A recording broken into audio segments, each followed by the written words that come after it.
Well, there's a friend of mine, a professor by the name of William Jacobson, Bill, who keeps an eye on a number of things at his wonderful website called Legal Insurrection. And he alerted me to something that's absolutely pathetic and unbelievable that's going on. Bill, how are you, sir? Good. How are you? I'm doing very, very well. Tell us what's going on. Sure. As you know, Mark, a lot of what I follow is this anti-Israel movement in the U.S., kind of the fringe left wing, the Islamists, and all of that sort of stuff. And there was an event in the town where I live and teach. I teach at Cornell Law School in Ithaca, New York, upstate New York, which really is quite astounding. A teacher allowed anti-Israel activists to come into a third-grade classroom and present what amounted to a propaganda event against Israel. They brought in an activist from Code Pink. You know about Code Pink. They brought in an activist who lives in the West Bank, who's best known for using children to create these viral videos where he sends them out and they approach Israeli soldiers and try to create a confrontation for the cameras.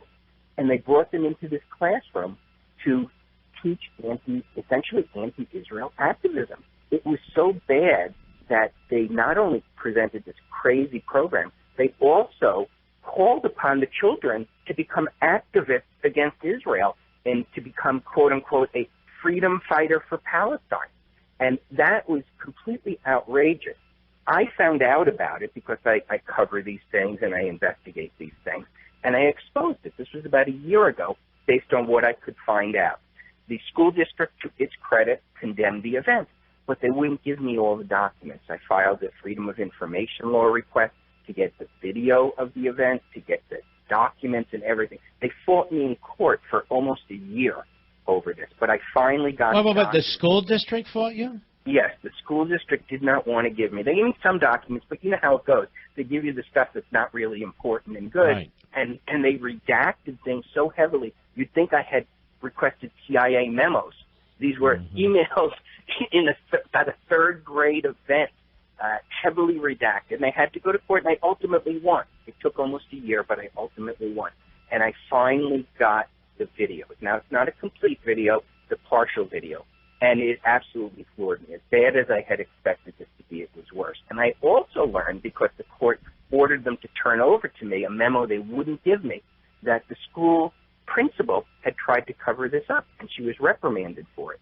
That when this was originally exposed by me, she issued a statement, this is the school principal in an elementary school, saying there was no anti-Israel rhetoric, this was just about peace and love and so on and so forth. And of course it wasn't. The children were absolutely shaken. I posted on my website the video and the screenshots of how they're reacting to this with this anti-Israel venom, and that one of the kids had parents complained he was having nightmares. And the whole point of this, and you've been kind enough to have me on before to talk about these anti-Israel people, it's not just about Israel. This is taking place in a public third-grade class. There were other teachers there. There was staff there. Nobody said a word about it, and they tried to cover it up. And this is really a microcosm of what's happening to our educational system. We are allowing these activists, not just into college. Everybody knows about college. It gets tons of press, but into high schools and elementary schools. And you rarely get video of it because most people can't just walk into an elementary school and just start shooting video. And how did this video come to be? Well, because the activists they brought in were quite proud of this event. They still are quite proud of it.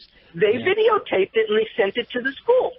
And the reason I only have partial is that one of the videos they sent got corrupted in the email. You know how a file can sometimes get corrupted. And I've hired somebody to try to undo that. But the one that wasn't corrupted, they're proud of it. They circulated this thing to the school at least. And that's how the school got the video. The school didn't ask them to videotape it. They just did it on their own. And to this day, they defend it. And so, you know, the whole point here is that you normally don't get proof of this. We all Where know the hell is the school board? I mean, somebody ought to pay a price for this stuff. Well, and nobody really has. The school superintendent came out and condemned the event, but the only thing that's happened to any of the people in the school is one person got a letter of reprimand in her file. Nobody else was disciplined about this. apparently everybody went along with it. It was an attempted cover-up. They fought me for a year in court, and now we have the video. And this is really a wake-up call for people, and again, not just with regard to Israel. The things that are going on at the youngest levels are absolutely astounding. And then you wonder why by the time they get to college, they have all this nonsense in their head, and they're making all these demands of political correctness, all the other things. It's because the school system has nurtured this for many years. Well, let me ask you this. The teacher, anything happened to the teacher? Nope. The teacher's still there? Teacher's still there. Nothing happened to the teacher. Nothing. Okay, but here's the problem. How will they know if the teacher isn't saying other things to these kids year after year after year? There's not going to always be a video in there.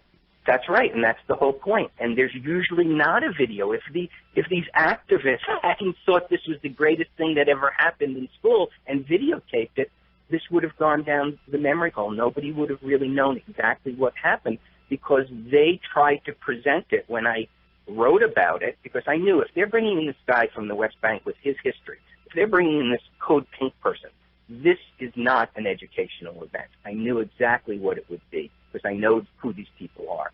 And so you're right. We don't know what's going on, and the school district, while it did condemn the event, as far as I can tell, has not implemented any new monitoring system or anything else, and they were very defensive about it when I tried to get documents from them. Do we know anything more about the teacher? Has she been there or he been there for a while? I mean, what's their background? Do we know much?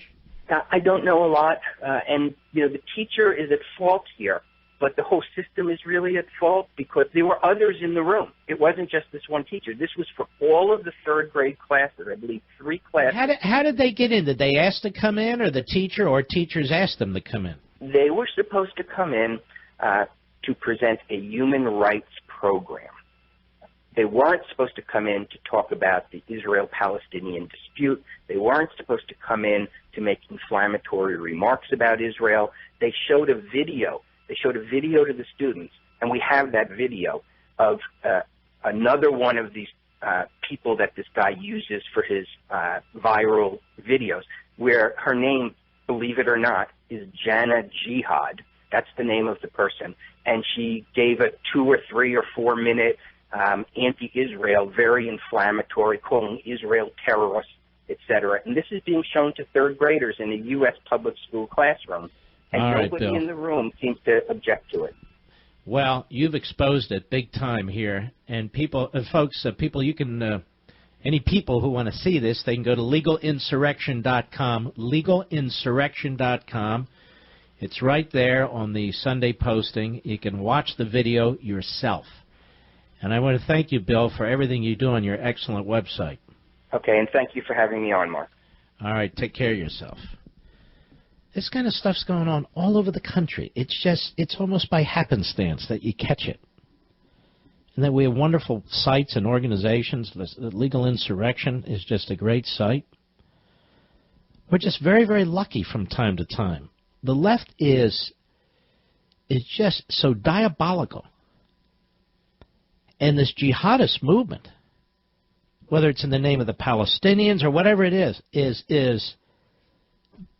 just so outrageous. And we have these front groups, these hate groups in this country